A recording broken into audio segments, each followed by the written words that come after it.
to thank Michael and the other organizers, Michael, because he was my contact person. So I'll give him the credit for that. And thank you for hanging around this late in the afternoon. I'm tired. I may fall asleep during my talk, so if I do, somebody come wake me up.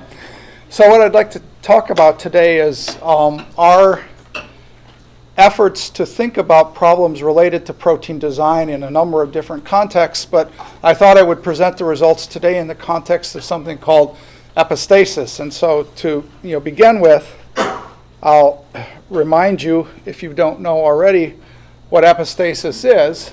It's really nothing more than the fact that a mutation in a protein site is more than the sum of its parts. So you mutate two residues at the same time. It's not necessarily bringing you to the same state as if you mutate each of them, calculate the free energy change and stability of the protein, and sum them together. And you can define all sort of different levels of epistasis, sort of second level, third level, et cetera, et cetera. And this is of interest because it's of interest in sort of understanding aspects of evolution. And it's also of interest for those of you who like simple statistical mechanical models, because you realize that epistasis is nothing more than averaging. And it doesn't matter whether we're talking about quantum mechanics and averaging over electrons, or whether we're talking about ensembles of molecules and we're averaging over an ensemble. And the whole idea, as was pointed out by Michael Harms in this recent paper in PNAS, using a very simple HP sorts of model and a small number of states, that in fact if you mutate a protein at a given site, it changes all of the occupations of all of the states if you have more than two states. And that in turn gives rise to non-additive free energy effects, which we call epistasis, which we can also call allosteria, as Vince Hilzer and others have called it in the past. So a very simple idea, non-additivity of mutations, in this case in the context of proteins. Mike went on to show that in fact you can understand this again in more detail in the context of these very simple kinds of models. I think it's a very nice paper. Anybody who wants to sort of think about this stuff and look at this, I really point them to those papers.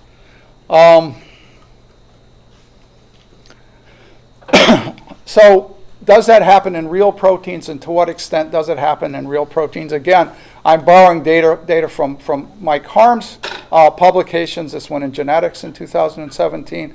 And what this is showing here is a range of different proteins and the corresponding, so this is the changes that were made in the protein, and this is the observational changes that were made, from which they're able to extract these things that they call the epistatic coefficients at the first order, at the second order, third order, fourth order in this case, and so forth.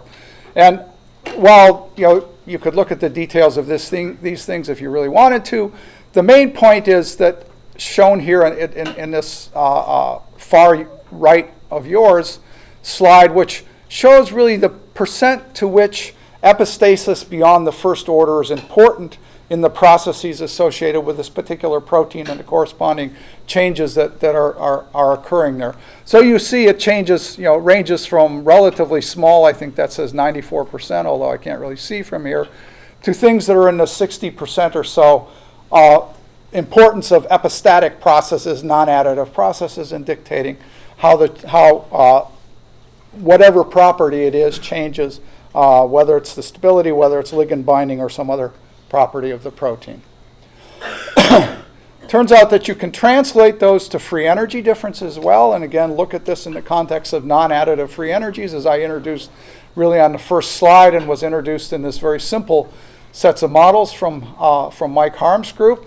And this is showing the same data for this particular system based on measured differences in KDs as a result of mutations and how much non-additivity there was in that context. So this relates a little bit to the last talk in terms of you're looking at how the change in the binding affinity is altered by changing mutations in the protein and how those are non-additive, or how non-additive effects in those processes come about. This is of interest in some sense in the context of the design problems because many of the design approaches don't really consider epistatic processes. They change a single amino acid at a time. They may do that in an iterative fashion, but largely they're assuming that effectively the free energies are additive in those processes. So if we want to start to deal with this and treat this on a more rigorous basis, again, I think as Matteo outlined in his talk just a minute ago, we'd like to move towards using free energy-based methods to address these questions.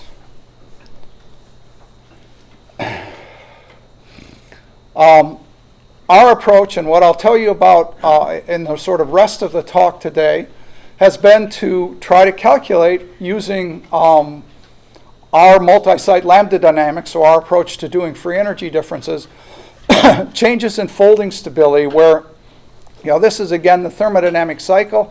I will point out, because this is one of my bugaboos and several of my younger colleagues did this today, you want to write a thermodynamic cycle up here. They really are supposed to be closed. Make your goddamn arrows go in a way that closes the cycle, okay? And then you can just change the sign as I change here. But the whole point is that in order to study aspects of changes in stability of a protein with respect to folding, we compare, say, protein with sequence 1, protein with sequence 2. We could obviously observe the folding or unfolding processes and the equilibrium associated with that change as a result of mutation, but we can also use our thermodynamic alchemical approaches to sort of change one amino acid to another or multiple amino acids to another in the context of the unfolded state and in the context of the folded state. And in the calculations I'll tell you about today, our unfolded state model is a simple blocked pentapeptide. When we look at multiple mutations, they were all taken in the context of this pentapeptide. There are no higher order effects arising from the unfolded state, although they could in principle arise from the unfolded state of the system. They're all coming from the folded state. So all the consequences with respect to epistasis that I'll tell you about will come from the folded state. All right. How do we do that with multi-site lambda dynamics? If we sort of consider the kinds of approaches that we've been hearing about for the last couple of days, based on free energy perturbation, TI, M-bar, some way of partitioning your system along some progress variable lambda that transforms one molecule or one side chain or one ligand to another ligand in a series of steps where they're discrete steps. We sample each of these steps. The primary difference, I think, in the multi-site lambda dynamics approach is that the lambda variable is made a dynamic variable. Through a transformation of coordinates, it's bounded at 0 and 1. So we constrain it to move between just 0 and 1. And we add a fictitious mass, and we let it propagate and move together with the coordinates of the remainder of the system.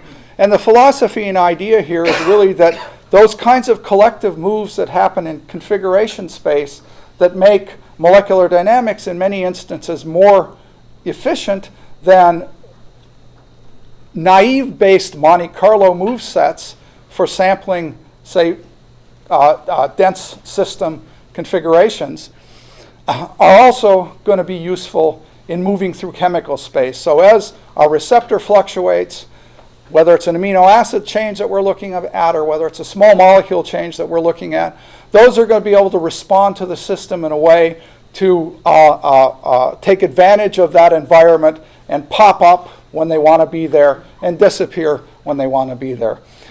We implement this in the sort of multi-site framework by allowing, in fact, the potential energy of the system to be partitioned to interactions between the sites of interest and the rest of the receptor, and then interactions between each of the sites that are mutating, for example, at different positions along the backbone if we're talking about amino acid side chains. So there are two lambdas scaling this, a single lambda scaling each of the individual sites as they interact with the environment. And that's the idea. We propagate this with an extended Lagrangian sort of approach, as I mentioned already. So in a pictorial fashion, the idea is we can have multiple side chains or multiple R groups connected up, if it's a small molecule ligand, to a particular backbone C alpha along the chain, the polypeptide chain, the sequence we're interested in looking at, or the series of sequences we're interested in exploring. And the objective is really to be able to move through this chemical space of side chains or this chemical space of R groups and sample them sufficiently to be able to get statistics, to get the probabilities of finding things sitting at endpoints, okay? Because those probabilities ultimately relate to free energy differences, and that's what we're after. So I actually, during the course of the day, I thought, instead of just focusing solely on this, I pulled, I think, 3 or maybe 4 other slides from another talk that I gave recently that addresses the chemical problem, because I just want to make a couple of points. A number of you have already seen these, so I won't spend very much time. And that has to do with an application of this question to a series of inhibitors for, Jesus, now I forgot the name of this molecule. Where's Jonah? Where's Jonah? He's gone. What's it called? Oh, no. This is, sorry. Thank you, HIV reverse transcriptase. I should have had it written on. It's what happens when you have a birthday and you keep getting older at every birthday or something. So this is actually work that Jonah has a poster on. So I'm just going to touch on a few of the details, although he talks about many other things. Here's the ligand. This ligand has 3 R sites labeled X, Y, and Z here. And in this case, we looked at 8 different possible chemistries at each of those sites, so 512 molecules. So this is going towards a kind of scalability, or aiming towards a kind of scalability we've heard about in previous talks, both last night and tonight. Here's all of the results sort of displayed. There are actually error bars associated with each of these. You can see there was a reference compound that was taken whose binding affinity was about 56 nanomolar, measured to be about 56 nanomolar, I guess minus 10 approximately kilocalories per mole.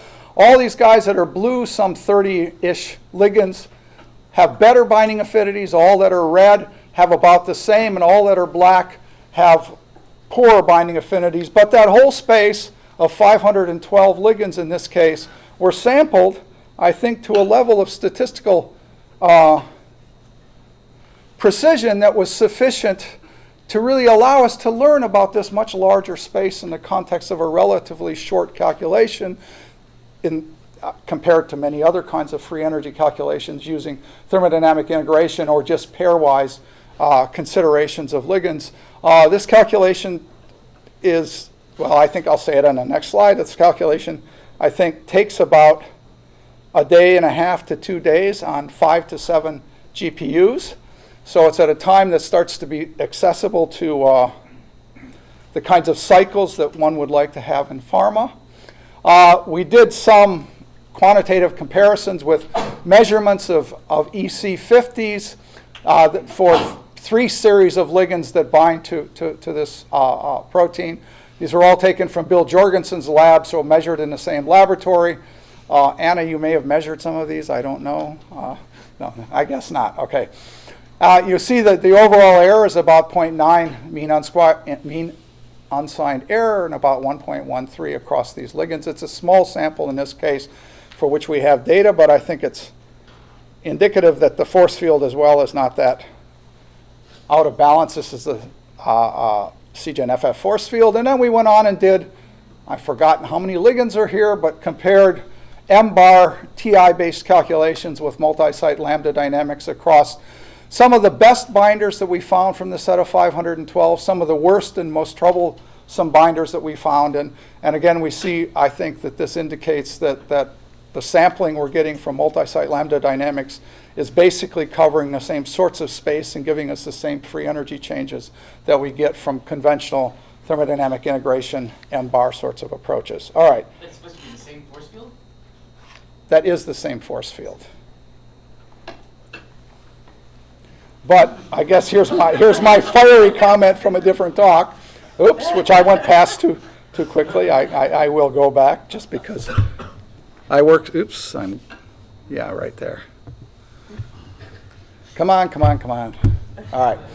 So at this point in our implementation on GPUs, this was about 20 times faster than what it would cost us to do the same calculation, again with the same GPU-based machinery, but using thermodynamic integration and M-bar. So Now let me move on to the main sort of topic. In order to look at the change in folding stability, we picked just one system, T4 lysozyme, because of the extensive amount of work, both crystallographic structures, but changes in stability measurements that were made for a host of different mutations over numerous decades of Brian Matthews' career. And we looked at a number of single site. These are what are shown here. If you can see this, I can't see them from here anymore. Labeled here are where these sites are on the protein that we looked at. In this table, we've listed the amino acids that were substituted at these particular sites as single site substitutions, although in our context, we looked at, for example, at A42, we looked at all, was that five amino acids changing at the same time. At A98, we looked at all, however many that is, et cetera, et cetera. Okay, so we calculated single site mutational perturbations, changes in folding stability, at pHs that were representative of this as given by ProPKA and assigning the pronation states. And using this methodology called adaptive landscape flattening for allowing us to move through the lambda space and sample all of the different types of side chains in this case. So in these sets of calculations, the sampling amounts to between 50 and 100 times less than one would need for conventional free energy perturbation, TI kinds of M-bar sorts of things. And this is what we see in terms of the comparisons. Actually, we looked at both a cutoff-based method called F-switch and also using PME. We implemented PME actually using Jana's ideas published recently for her constant pH sorts of approaches. And that allows us to kind of propagate the lambda variables in the context of multi-site lambda dynamics and do that with long-range electrostatics. So basically, they're pretty comparable here. Mean unsigned error on the order of 1.2 or so, and on RMSE on the order of 1.4 to 1.5. Again, this is still, I don't know however many you can count, however many mutations that is. Comparing to a much larger set that Woody Sherman and his coworkers sort of published recently in JMB 2017, the RMSE they see is about, I think that's supposed to be a 2.1, not a 2.1.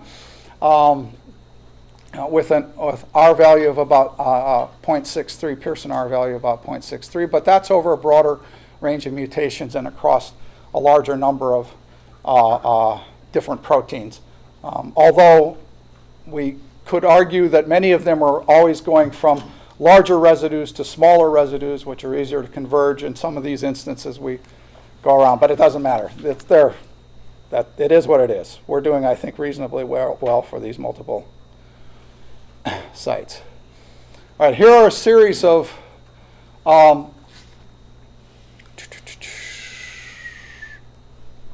these are all of the multi-site perturbations. So where 3 sites simultaneously change, 4 sites simultaneously change, or 5 sites simultaneously change.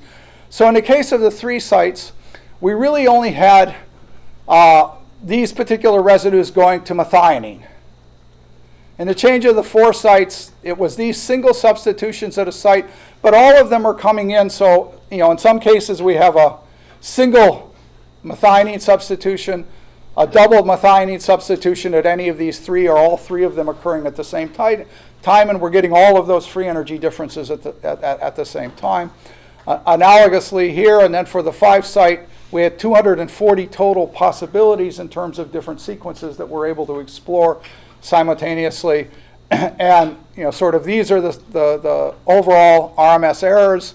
They're kind of broken out here in terms of subsets of systems, 3-site or 4-site. This is just showing the data, I think all of the data again with really this new observation where we looked at, now this is single site lambda dynamics, so this is looking at converting if we want a 5-site mutation, all 5 of them simultaneously to one endpoint, as opposed to having sorted those out of having all possible 240. So again, just showing that we believe we're getting, with multi-site lambda dynamics, reasonable sampling and are converging to a reasonable level of precision of the calculations. So what do we learn about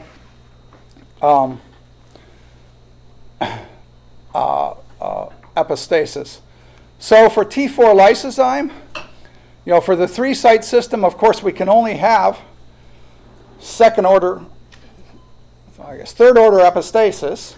And we see that the sort of first order is the largest contribution, the second order is here, and there's just a teeny bit for the third order.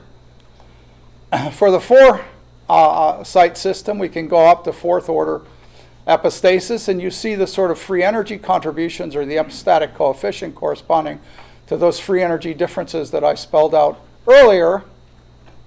But you also see that the error bars are getting larger, and I'm going to spend a couple of minutes sort of addressing that, I think, after I show you the results for the 5-site system. And here you see these statistical precision variations are now pretty large, okay? So this, led to a problem. This was occurring basically because as we're trying to move these 5 residues around in the sequence, change the sequence and fluctuate between the various sequences, we're not sampling, or we'll get stuck in some region of chemical space. And this led Ryan, Ryan Hayes, who is a postdoc who's really kind of leading this effort, to think about expanding our adaptive landscape flattening. It was a very cool name. I mean, they thought of the name. He didn't even know about this character. I knew about the character. So I went and found this graph. That was my contribution. To change the landscape flattening, in fact, to account for coupling between different sites. So looking for correlations between multiple sites. Ryan introduced this methodology, involving sort of, actually the general protocol is some amount of sampling to kind of learn what the lambda landscape looks like. And we have a relatively well-defined protocol which is automated in a workflow to do these sorts of things. And then from there, sort of estimating these free energy profiles and using these basically to back parameterize the corresponding biasing potentials in the lambda space that are used to sort of enhance the sampling. And when we introduced the so-called epistatic ALF, we find that in fact we, number one, actually we reduced a little bit the coefficients of epistasis that we saw. This range is smaller than this range. These error bars here are a little bit smaller than they were in the previous case. And this is true as we go from 3 to 4. However, in the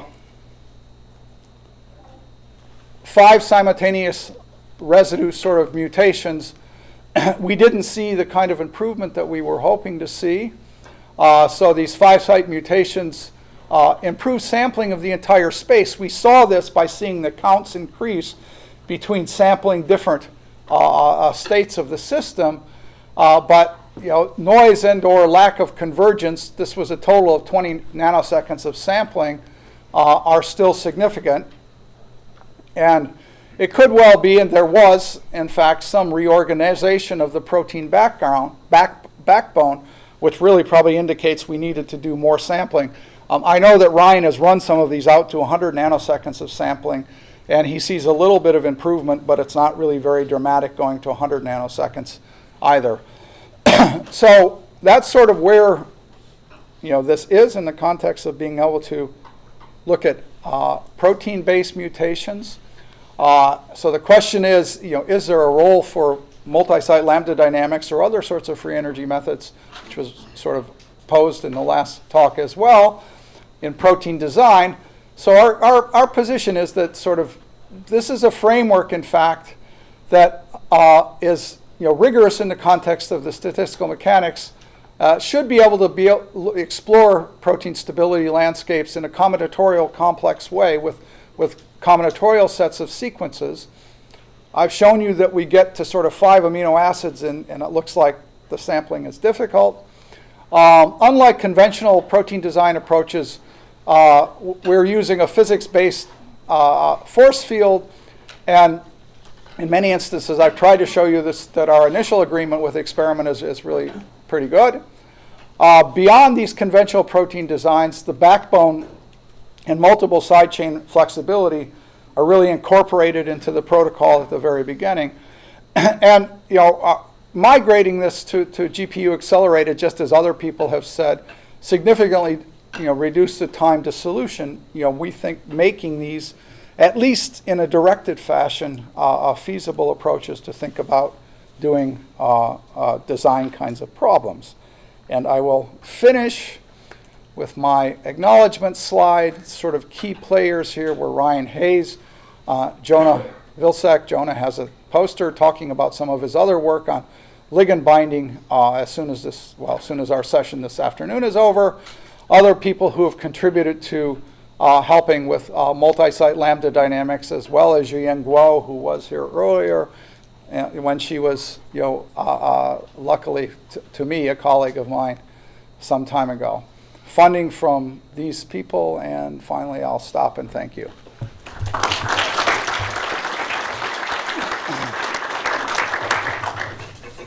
Questions? Super cool stuff. I'm really excited by this and the potential for actually making predictions about what you can do in the wet lab in terms of stability and of constructs and things like that. For the comparison slide that caught on fire, see, there was for the same force field, we had statistically significant differences, it looked like, between the two different methods. Do you worry about the bias, which looked to be on the order of 1 to 2 kcals per mole, if I was reading that right? Between these different methods, or is there something going on with the statistical error being considerably underestimated here? Sorry, I got to go back. That was it, wasn't it? Way back to the fire. That's it. So those are pretty big differences, right?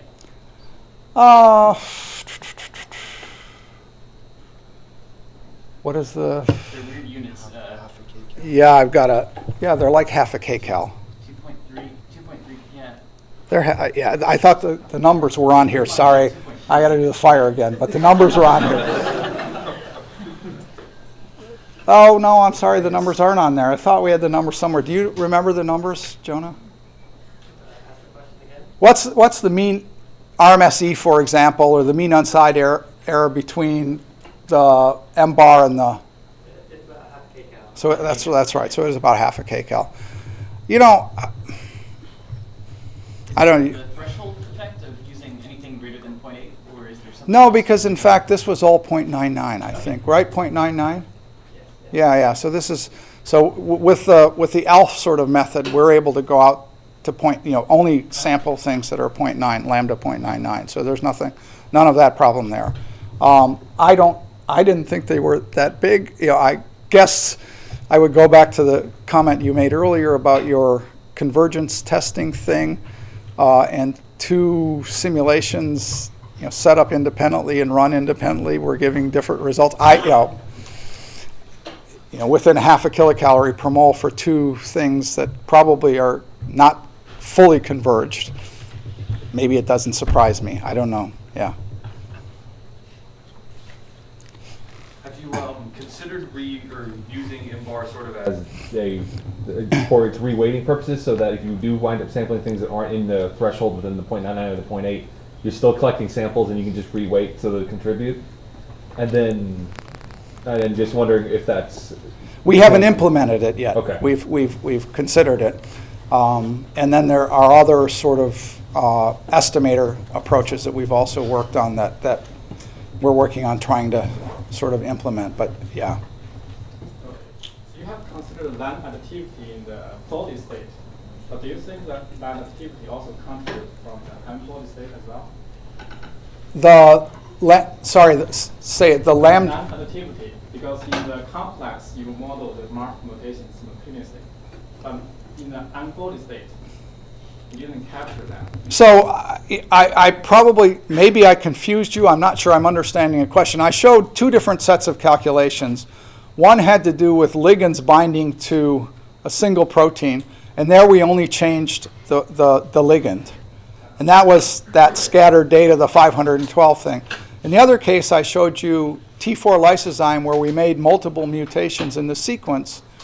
And I mentioned that our model for the unfolded state was a pentapeptide in which those amino acids never interacted or saw each other. So the pentapeptide had only additive effects to the free energy changes that we saw for folding. There could certainly be effects of structure remaining in the unfolded state that allowed some interactions to occur that we don't have any hope of modeling, obviously, with pentapeptide, but and probably with nothing, to be honest. I don't think that's a feasible calculation, but yeah.